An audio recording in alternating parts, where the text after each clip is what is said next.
Halo semuanya, ini Rio dan ini Nina. Rio dan Nina baru akan menginjak masa puber atau pubertas. Kalian tahu apa itu pubertas? Yuk, perhatikan.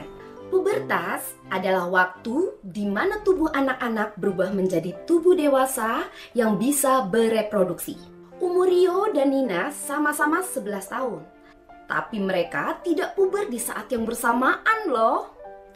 Itu karena anak perempuan umumnya puber lebih cepat daripada anak laki-laki, yaitu antara usia 8 sampai 13 tahun. Sementara laki-laki umumnya puber di usia 10 sampai 13 tahun. Nah, saat tubuh kita siap untuk puber, kelenjar kecil di bawah otak yang bernama kelenjar pituitari akan mengeluarkan dua hormon. Yang satu, hormon pertumbuhan. Hormon ini bikin kita lebih tinggi dan besar. Pastinya, tiap orang akan tumbuh dengan berbeda-beda karena perbedaan gizi dan faktor keturunan. Yang kedua, hormon gonadotrofik yang akan menyuruh organ reproduksi menghasilkan hormon testosteron dan estrogen. Tubuh anak laki-laki akan menghasilkan hormon testosteron yang akan membuat alat reproduksinya menjadi lebih besar serta mulai memproduksi sperma. Selain itu, biasanya akan muncul bulu di daerah sekitar penis, ketiak, kaki, dan wajah. Suara Rio menjadi lebih dalam dan mungkin muncul jakun di lehernya. Rio juga mulai lebih banyak berkeringat dan bau keringatnya menjadi lebih khas. Kayaknya harus mulai pakai deodoran nih. Selain itu, kulit Rio jadi lebih berminyak dan menyebabkan munculnya jerawat. Mungkin Rio juga akan mengalami hal yang terlihat seperti pertumbuhan payudara. Iya, payudara. Tapi biasanya ini akan menghilang dengan sendirinya dalam waktu 1 atau 2 tahun. Selain perubahan fisik, Rio juga akan mengalami hal yang disebut mimpi basah. Mungkin kamu pernah bangun dan tiba-tiba celana sudah basah seperti bekas ngompol. Padahal bukan. Ini terjadi karena mimpi basah. Mimpi basah adalah proses ejakulasi alami yang terjadi karena penuhnya kantung testis oleh sperma, sehingga tubuh mengeluarkan cairan sperma dan sperma yang ada di dalamnya pada saat kita tidur. Gak perlu malu dan merasa bersalah. Ini bagian yang biasa dari pubertas dan tidak bisa dikendalikan. Pada umumnya setiap laki-laki akan mengalaminya. Cairan sperma dan sperma yang tidak dikeluarkan dari tubuh akan diserap kembali dan dikeluarkan lewat keringat. Nah, bagaimana dengan Nina? Karena Nina anak perempuan, tubuhnya akan menghasilkan hormon estrogen yang membuat organ reproduksinya menjadi lebih besar dan sel telur di dalam organ Nina mulai menjadi matang. Sel telur yang sudah matang akan dilepaskan satu persatu dalam proses yang disebut ovulasi. Sebelum terjadi ovulasi, dinding uterus atau biasa disebut rahim akan membuat lapisan tebal, bersiap menghadapi kemungkinan terjadinya pembuahan. Kalau sel telur ternyata tidak dibuahi, tubuh akan mengirim sinyal bahwa dia sudah tidak dibutuhkan. Sel telur larut bersama lapisan dinding uterus dan dikeluarkan dari vagina. Ini yang disebut dengan menstruasi atau haid. Mungkin kamu akan mengalami tanda-tanda datangnya menstruasi, seperti payudara membengkak dan terasa nyeri, kembung, kram di punggung, kaki atau perut, dan berjerawat. Tanda lain adalah munculnya perasaan tegang, cemas, atau bahkan murung. Semua tanda-tanda ini disebut gejala pramenstruasi. Jangan panik ya, PMS ini wajar kok, karena saat menstruasi, kadar hormonmu akan naik turun.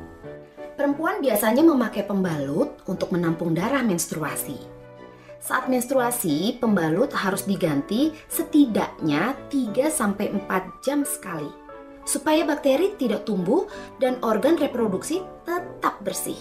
Jangan lupa untuk selalu mencuci pembalut dengan air dan atau melipat dan membungkusnya dengan koran, tisu, atau plastik sebelum dibuang untuk menjaga kebersihan. Menstruasi yang normal biasanya berlangsung selama 3-7 hari. Kalau menstruasimu berlangsung jauh lebih lama dari itu, atau kamu harus mengganti pembalut setiap jam karena terlalu banyak darah yang keluar, periksakan diri ke dokter ya.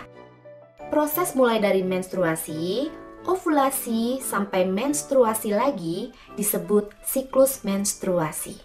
Kalau siklus menstruasimu masih belum stabil, jangan khawatir. Siklus menstruasi bisa berubah-ubah karena hormon, keadaan psikis, atau mungkin juga tanpa sebab apapun. Tanda-tanda fisik yang terlihat, Nina mulai mengalami pertumbuhan payudara. Kadang, satu payudara akan tumbuh lebih cepat dari yang lain. Tapi tenang aja, biasanya pertumbuhannya akan berakhir dengan cukup berimbang kok. Jangan lupa memakai BH yang bisa menopang payudaramu dengan baik. Dan jangan memakai yang ukurannya terlalu besar atau terlalu kecil. Umumnya, bulu-bulu halus juga akan tumbuh di daerah ketiak dan sekitar vagina. Dan panggul mulai melebar. Seperti Rio, Nina juga akan lebih banyak berkeringat dan kulitnya mulai berminyak dan mungkin berjerawat. Mencuci wajah 2 kali sehari bisa membantu mengurangi minyak dan kotoran menumpuk di wajah yang menyebabkan jerawat tumbuh. Laki-laki yang sudah bisa ejakulasi dan perempuan yang mulai mengalami menstruasi umumnya sudah bisa bereproduksi jika melakukan hubungan seksual. Oleh karena itu, kita harus bisa bertanggung jawab, menjaga diri, dan menghargai tubuh kita sendiri. Orang tua sudah mulai memberikan kepercayaan kepada kita untuk mandiri. Dan kepercayaan itu harus dijaga dengan baik. Ingat loh, setiap orang akan mengalami puber di saat yang berbeda. Mungkin kamu punya teman yang bertambah tinggi 6-7 cm dalam setahun. Padahal tinggimu hanya bertambah 4 cm. Atau ukuran payudaramu lebih besar daripada teman-teman lainnya. Jangan khawatir atau malu. Kita semua diciptakan dengan keunikan masing-masing. Hai para gadis, kalau berat tubuhmu bertambah, jangan langsung berdiet ya. Kamu masih butuh banyak gizi untuk bertumbuh. Dan diet akan membuat pertumbuhanmu tidak maksimal. Sayang kan? Karena organ reproduksimu sekarang aktif bekerja, jaga kebersihan badan selalu ya. Mandilah dengan teratur dan pastikan untuk membersihkan organ reproduksi dengan menggunakan air bersih. Ganti pakaian dalam setiap hari dan pakai celana dalam berbahan katun yang tidak terlalu ketat. Dalaman yang ketat bisa membuat daerah reproduksi menjadi lembab dan memudahkan tumbuhnya bakteri. Untuk laki-laki, celana yang terlalu ketat juga membuat testis menjadi terlalu panas.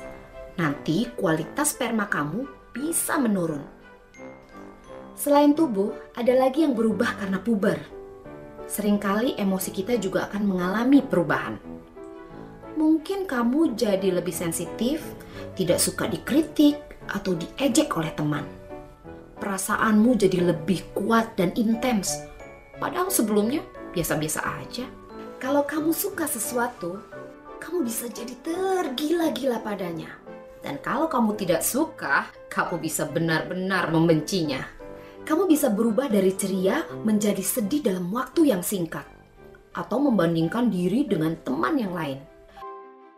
Kamu mungkin jadi banyak bertengkar dengan keluarga karena tidak mau diatur-atur lagi. Kamu mau lebih mandiri dan membuat keputusan-keputusan sendiri. Kalau sudah puber, mungkin ada perasaan lain yang muncul kalau melihat lawan jenis. Kamu jadi kagum dengan tetangga yang sering main bareng kamu. Atau teman sekolah yang cantik atau ganteng. Takut dengan perubahan ini? Tenang, kamu gak sendiri kok. Semua perubahan ini wajar dan pasti dilalui setiap orang. Walaupun dalam waktu yang berbeda-beda. Cari tahu informasi lebih banyak mengenai proses pubertas. Supaya kamu tahu persis apa yang sedang kamu hadapi. Bicaralah pada guru, orang tua, saudara, kenalan, atau teman yang bisa kamu percayai. Kalau kamu merasa orang tuamu tidak mengerti dengan perasaanmu, coba ajak mereka bicara. Orang tua juga pernah puber loh. Mereka kurang lebih tahu apa yang kamu hadapi dan hanya berusaha melindungimu. Yang penting, Tunjukkan kalau kamu bisa bertanggung jawab, supaya kamu dilihat sebagai anak yang bisa dipercaya. Yang paling penting, isi waktumu dengan kegiatan yang bermanfaat. Kegiatan kreatif atau olahraga bisa menjadi sarana untuk melepaskan ketegangan dan stres. Karena tubuh kita akan menghasilkan hormon endorfin yang membuat kita merasa lebih bahagia. Jadi, apakah kamu sudah siap untuk menghadapi pubertas?